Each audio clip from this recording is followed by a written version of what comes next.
नाजरीन, किताब रंग प्रोग्राम में आपका इस्तकबाल है। आज हम एक अहम महजरी नावल के हवाले से गुफ्तगू करने जा रहे हैं। ये नावल नारसाई के नाम से बैक वक्त हिंदुस्तान और पाकिस्तान से शाया हुआ।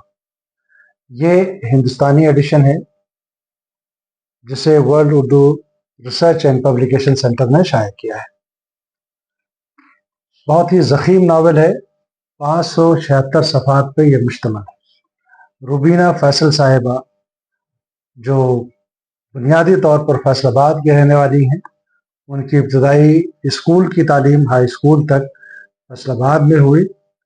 फिर उन्होंने लाहौर से एमए किया, इंग्लिश में भी और कॉमर्स में भी। फिर उसके बाद 2000 में ये मुंतकिल हो जाती हैं कनाडा में, और कनाडा की अब वो बाज़ाब्ता शहरी है।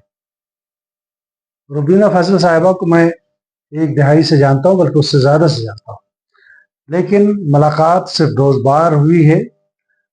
लेकिन उनकी तहरीरों, सरगर्मियों और अदबी काविशों से अक्सर मुलाकातें रही हैं। रुबीना फैसल का मीडिया से भी खासा ताल्लुक़ है। उन्होंने फिल्में भी बनाई हैं, कॉलम भी लिखती हैं, कॉलम का मजमुआ भी शाया हो चुका है, अफसानी मजमुआ भी शाया हो चुका है। तो इस तरह से हम देखते हैं कि रुबीना फैसल ज़बान व तहजीब से टूट कर मोहब्बत करती हैं। इसीलिए हमादम कोई ना कोई सबील निकाल ही लेती हैं कि अदब व तहजीब से वाबस्ता रहे। रुबीना और उनकी जैसे शख्सियात के सबब ही हम कह सकते हैं कि हमारा जो ये महजरी अदब है, ये सरवतमंद हो रहा है।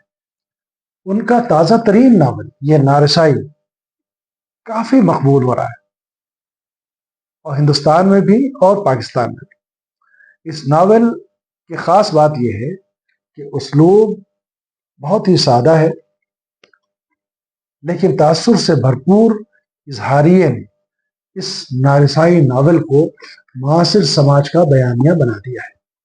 मैं यकीन के साथ कह सकता हूँ कि नारसाई 21वीं सदी की तीसरी दहाई के अहम नावलों में से एक होगा।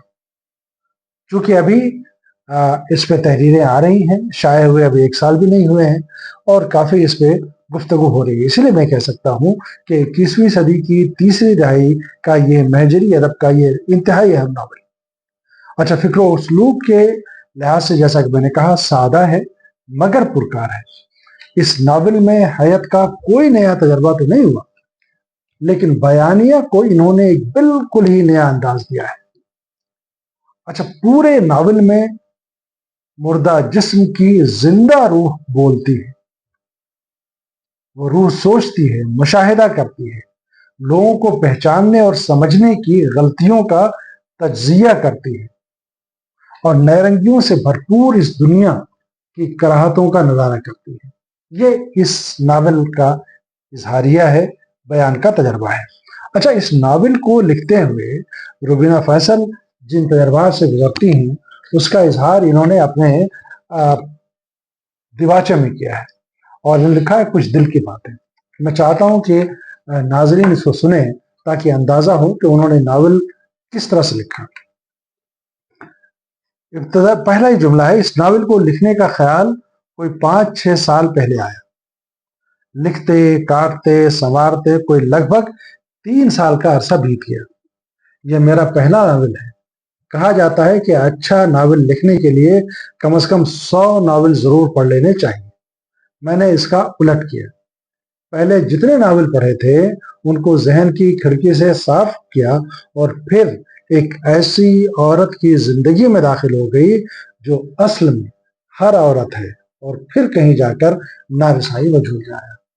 इसीलिए मैं कहता हूं कि यह नारसाई मौजूदा अहद की तल्ख बयानियों का एक ऐसा इजहारिया है जिसमें औरत की जिंदगी की तह दर तह जो तलखियां हैं, जो सच्चाइयां हैं, उसको देख सकते हैं। तो बयान की सतह पर रुबीना फैसल का यह तजर्बा नावल को तासीरियत अता करता है। दर्द व कर्ब में डूबी हुई ये एक ऐसी कहानी है جہاں درد و کرب کا سلسلہ ختم ہونے کا نام ہی نہیں لیتا۔